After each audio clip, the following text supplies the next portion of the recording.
అంటున్నారు.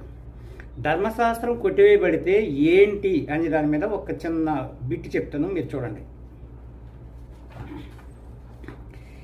ధర్మశాస్త్రం కొట్టివేయబడితే తప్పు ఒప్పులు ఉండవు. తప్పులు ఇది తప్పు అది ఒప్పు అని చెప్పడానికి ఇంకా ఆస్కారం ఉండదు. ఎందుకంటే రోమిలకు రాసిన పత్రిక 2:15 చూస్తుంటే, అట్టివారి మనస్సాక్షి కూడా సాక్ష్యం ఇచ్చుచుండగాను వారి తలంపులు ఒకదాని మీద ఒకటి తప్పు మోపుచు లేక తప్పు లేదని చెప్పుచుండగాను ధర్మశాస్త్ర సారము తమ హృదయములందు వ్రాయబడినట్టు చూపుచున్నారు. ధర్మశాస్త్రం లేని అన్ని జనులు కూడా వాళ్ళ హృదయాల్లో ఉన్న దాన్ని బట్టి ఏమవుతుందంటే అది తప్పు ఇది ఒప్పు అని చెప్తున్నారు. ఎక్యూజింగ్ అండ్ ఎక్స్క్యూజింగ్ అని కూడా ఇంగ్లీష్ బైబిల్ మనకు కనిపిస్తుంటుంది. తర్వాత ఇక ధర్మశాస్త్రం అనేది లేకపోతే పాపం అనగా ఎట్టుదో మనకు తెలియదు. అసలు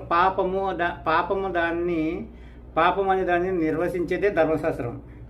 రోమిలకు రాసిన పత్రిక 3